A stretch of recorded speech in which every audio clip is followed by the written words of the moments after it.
नमस्कार। आज हम बात कर रहे हैं सेक्स पर। हाँ, एक ऐसा विषय जिस पर अक्सर थोड़ी झिझक होती है बात करने में। जी बिल्कुल। पर्दा रहता है काफी हद तक। हाँ, और हमारे सामने जो सामग्री है, सेक्स, विज्ञान, समझदारी और कहानियों से जुड़े कुछ अंश, वो बताती हैं कि ये अनुभव सिर्फ शारीरिक नहीं है, इसमें मन और भावनाएं भी जुड़ी हैं। सही कहा, ये एक पूरा पैकेज है, शारीरिक, मानसिक और भावनात्मक। तो आज इन्हीं कहानियों और उनमें छुपी सीखों के जरिए हमारा इरादा है सहमति, स्वच्छता और संवाद जैसे जरूरी पहलुओं को थोड़ा और समझने का। हाँ।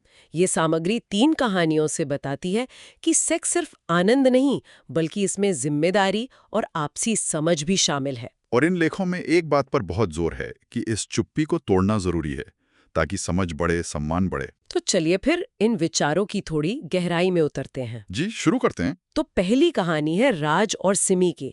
उनकी अरेंज मैरिज हुई थी। और पहली रात, जहां अक्सर एक आप कह सकते हैं एक दबाव सा होता है ना। हाँ, एक उम्मीद होती है समाज की, परिवार की। बिल्कुल। लेकिन राज ने शारीरिक नजदीकी से पहले बात करना चुना।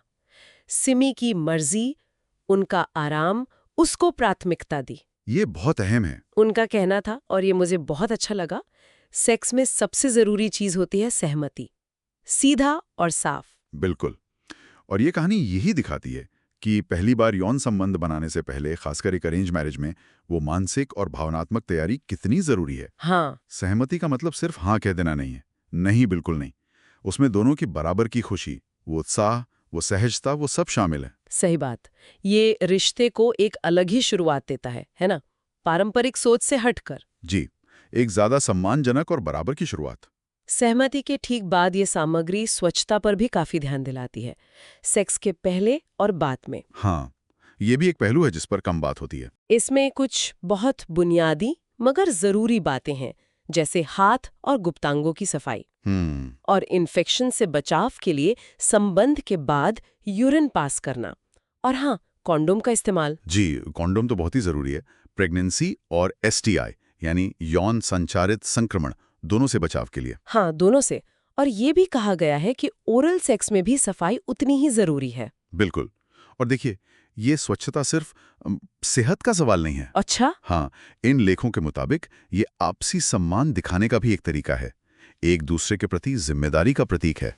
मतलब ये दिखाता है कि आप अपने साथी की परवाह करते हैं, बिल्कुल। उनकी सुरक्षा की। सही कहा कि दोनों एक दूसरे की भलाई को लेकर गंभीर हैं। अब दूसरी कहानी पर आते हैं। ये कॉलेज के दिनों की है, त्रिशा और कबीर की। अच्छा, यंग लव। हाँ, तो कबीर ने न सिर्फ त्रिशा की झिझक का सम्मान किया, जब वो शायद तैयार नहीं थी, बल्कि सुरक्षा के लिए कॉन्डम के इस्तेमाल पर भी जोर दिया। ये अच्छी बात है। और उनका ये कहना कि ये हमारी सुरक्षा है और तुम्हारा सम्मान भी, ये वाकई रिश्ते में समझदारी दिखाता है। बिल्कुल। और एक कहानी यही सिखाती है कि प्यार और आकर्षण के पलों में भी धैर्य रखना कितना जरूरी है। हाँ, धैर्य। असुरक्षित यौन संबंध बनाने से बचना, ये समझदारी है। और कॉन्डोम यहाँ सिर्फ एक ऑप्शन नहीं बताया गया है। नहीं, बल्कि प्रेगनेंसी और एसटीआई से बचाव के लिए एक जरूरी उपाय के तौर पर। और ये बात कबीर के सम्मान जताने के तरीके से भी जोड़ती है ना? हाँ, वो सम्मान वाली बात बहुत अहम है। इसी से जुड़ा हुआ बातचीत का मुद्दा भी है।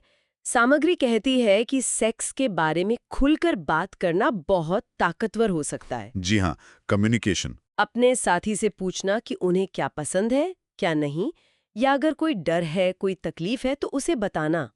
इसमें कोई शर्म नहीं। बिल्कुल शर्म नहीं, बल्कि ये तो समझदारी है, क्योंकि देखिए, हर इंसान का शरीर अलग है, भावनाएं अलग हैं। सही। सेक्स कोई पहले से लिखी हुई स्क्रिप्ट तो है नहीं।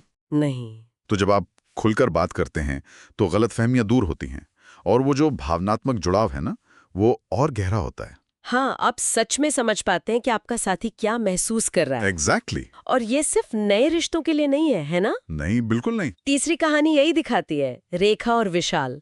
शादी के 5 साल हो चुके थे और उनकी सेक्स लाइफ में कह सकते हैं एक ठहराव आ गया था। ये काफी आम है लॉन्ग टर्म रिश्तों में। हाँ, लेकिन उन्होंने इसे नजरअंदाज नहीं किया। उन्होंने बात की, कोशिश की और अपने रिश्ते में फिर से वो नजदीकी, वो स्पार्क वापस लाए। और ये कहानी इस बात को बल देती है कि अंतरंगता सिर्फ शुरुआती दिनों का जुनून नहीं है। नहीं। ये एक लगातार चलने वाला संवाद है।